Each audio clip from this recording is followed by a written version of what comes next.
সম্মানিত উপস্থিতি, আপনারা পোস্টারের ভিতরে দেখছেন, মাইকের ভিতরে দেখছেন 20 থেকে 50 জন বক্তার সুর নকল করে। এটা শুনছেন না? অনেকেই বিশ্বাস করে নাই যে এটা আবার কেমনে সম্ভব। যেহেতু আলেমরা বসায় রেখে বা আলেমদের অনেক, যদি আমি কথা বলতে যাই অনেক রাত হয়ে যাবে, এই জন্য বেশি কথা বলা যাবে না। আমি আপনাদেরকে কয়েকটা মিনিট কমিটির কাছ থেকে অনুমতি নিব, নিয়ে আপনাদেরকে কয়েকটা কণ্ঠ শোনাবো। এখন যদি আপনারা অনুমতি দিবেন তাইলে লিল্লাহে তাকবীর। আমি যদি আর কখনো টাঙ্গাইলে আশেপাশে এসে দেখি, আমি দেখি যেই সমস্ত যুবক ভাইরা আজকের মাহফিলে আসছে, এই মুখ আমার মতন কি জানি কয় মাকুন্দে শার্ট, এই শার্টগুলাকে আমি দেখতে চাই রসুলের সুন্নত দিয়া ভরাইছেন। পারবেন ইনশাল্লাহ যুবক ভাইরা? আমার এবার কয়েন না যে হুজুর আপনার দাড়ি কই। আমার দাড়ি ওঠে না ভাই, কি করবো কয়। আমারে কয় যে হুজুর কয় আপনার বয়স কত?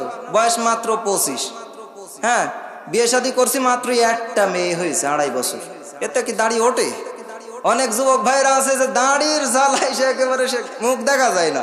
আর আমার দাড়ি নেই। যে মুফতি আমির হামজা একটা কথা বলে যে আমাকে একজন প্রশ্ন করেছে, ভাই আপনার দাড়ি ওঠে না কেন? আপনি তো পিছে হুজুর। আমি বললাম চিন্তা করার দরকার নেই, আমার পরিবারের ভিতরে সবচেয়ে বড় দাড়ি আমার। আমারে বলে বাচ্চা হুজুর, আমার নিজেরই একটা বাচ্চা আছে। এই কথা বলে না কেন? এটা কার সুর? চেনেন এনারে? আরে ভাই ইনারে যে না জানবে সে আর মানুষ হয় কি করে? আমি আর কি করিস আবার মনে করেন না, সত্যি সত্যি না, মানুষ যদি না হয় তাহলে তো সে কাকতারুয়া হয়ে গেল। সম্মানিত ভাইরা, 5টা কণ্ঠ শোনাবো আজকে। আচ্ছা, সে বাড়াই দেব। এই তো দিয়ে যান, আসে।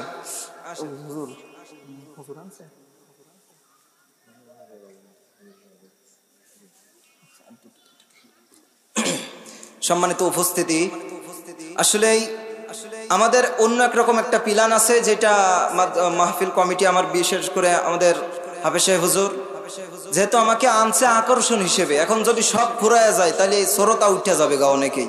কারণ অনেকেই আসছে, একজন আমার একটু আগে দেখা করে বলছে হুজুর বহু কষ্ট করে আসছে, আপনার খুব ভক্ত হুজুর, আপনার ভিডিও বারবার দেখি, সরাসরি একবার হয় কিনা তাই দেখতে আসলাম। এরকম অনেক ভাইরা দেখতে আসছে।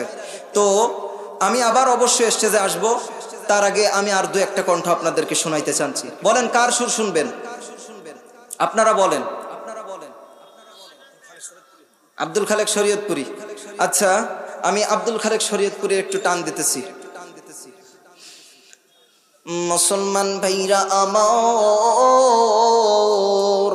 খুব খেয়াল করে কথাগুলো শুনবেন। ও বন্ধু জানো, খুব খেয়াল করে কথাগুলো শুনবেন। ও আমার যুবক ভাইরা, যারা মাহফিলের ভিতরে এসে বসেছেন, আমি আপনার কাছে হাতে ধরে পায়ে ধরে বলতে চাই, এ বন্ধুরে,